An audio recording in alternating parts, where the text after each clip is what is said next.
China has filed an official complaint with the World Trade Organization alleging that the United States is acting illegally. Hello, my friends. Welcome to the channel. I'm Sam Evans. You're watching the Electric Viking. Great to see you. First of all, I want to point out, I think this complaint is laughable. It's utterly ridiculous. But this is what's happening. China has filed a World Trade Organization complaint over the United States' IRA EV incentives. It says that providing EV incentives for EVs and batteries manufactured in the United States is illegal. Coming from China, I mean, you ever heard the phrase pot, kettle black? I mean, I cannot believe they have the audacity. And, you know, we sometimes hear people say, oh, Xi Jinping, the president of China, he's now made himself the official president for life. He's basically the Vladimir Putin of China. I mean, you can't get rid of him. He's not. There used to be a thing in China, right, where you do 2 terms, and then you'd have to move aside and let someone else come in from the same political party, of course, because it's not a democracy in China. But this is just like the supreme arrogance to do this. In my opinion, is so utterly ridiculous, especially when the European Union Trade Commission have just disclosed that for every electric car sold outside of China, the Chinese government are paying direct payments into the bank accounts of BYD and other car companies. Now, I have no problem with this. Governments have been subsidizing their own automotive industries now for decades. That's just a fact. But clearly, the Chinese government is doing this probably even more than the American government. China has the same policies. They're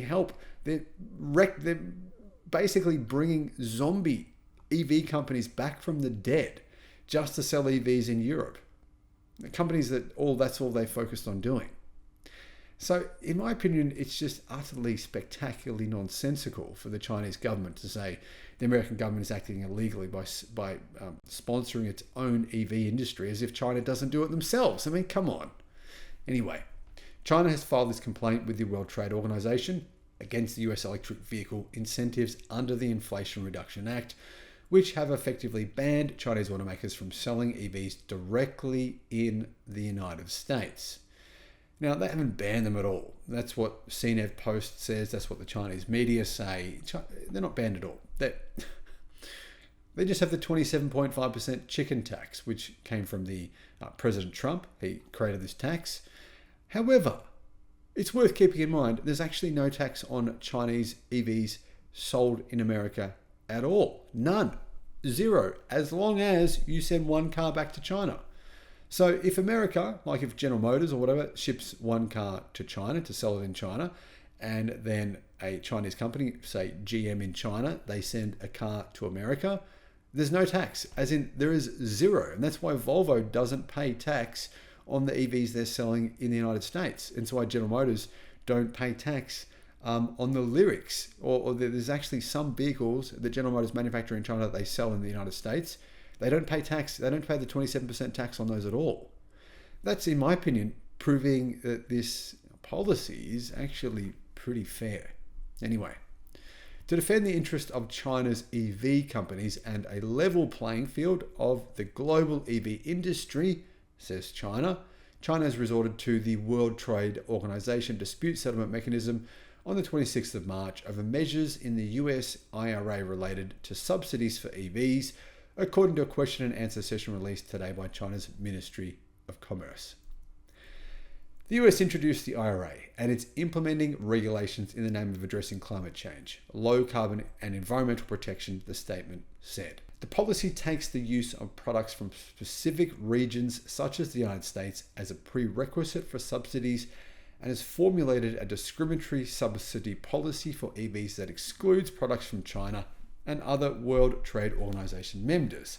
Now, of course, the policy specifically says if EVs are manufactured in a country of concern.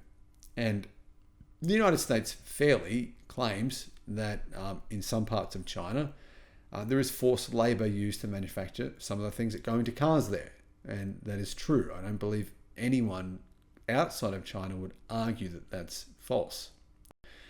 These practices distort fair competition, says China, seriously disrupt the global EV industry supply chain, and violate World Trade Organization rules, which China firmly opposes. China firmly defends the rule-based, that's funny, and multilateral trading system, and respects the legitimate rights of World Trade Organization members to implement industrial subsidies under the framework of the rules to promote their economic and social development, according to the statement.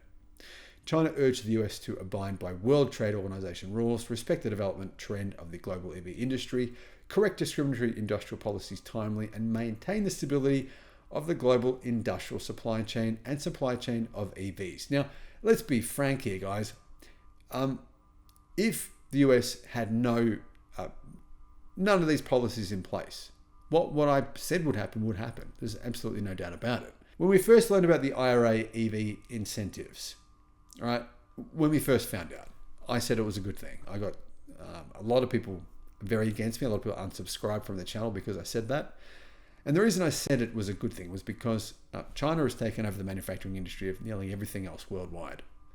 But they want the automotive industry more than they want anything else. They also want the labor industry, which is manufacturing robots. And they've actually said within the last few months they plan on sending armies of robots out to worldwide to take over the labor industry. It's their next goal. And China will subsidize any industry as much as it has to in order to take over that industry in terms of manufacturing. It's clearly their policy. Why on earth would the US to say, yeah, okay, no worries, China, you do that. You subsidize your industry to the tune of many, many billions of dollars. Send all the cars here, take over our car market, you can have it, no worries. That's what China is basically saying the US should do. It's insane.